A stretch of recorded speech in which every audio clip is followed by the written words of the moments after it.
Madame Annika Brunner. La stratégie pour l'égalité homme-femme s'apparente davantage à une volonté d'indifférenciation qu'à la recherche d'une équité légitime entre les deux sexes. Pour vous, toute différence entre hommes et femmes serait des stéréotypes devant être corrigés. Votre idéologie devient même autoritaire. Les nations ou les ONG qui ne partageraient pas vos objectifs ou vos théories du genre ou de l'intersectionnalité sont dénoncées. Vous entendez même imposer des quotas, une politique contraire aux valeurs d'égalité et de méritocratie et qui nuit à la légitimité de celle qu'elle prétend promouvoir. Face à votre vision, le groupe ID propose un texte alternatif. Nous y renouvelons notre attachement à l'égalité entre hommes et femmes, à leurs différences et à leur complémentarité.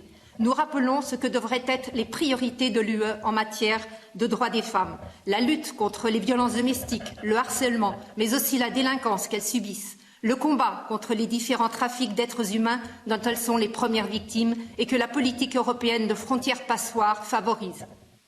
L'obtention partout d'un salaire égal à travail et compétences égales.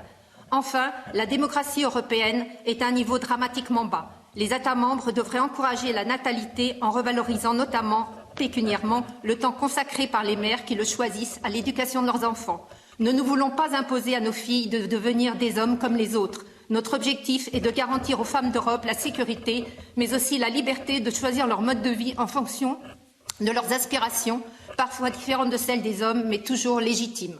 Merci.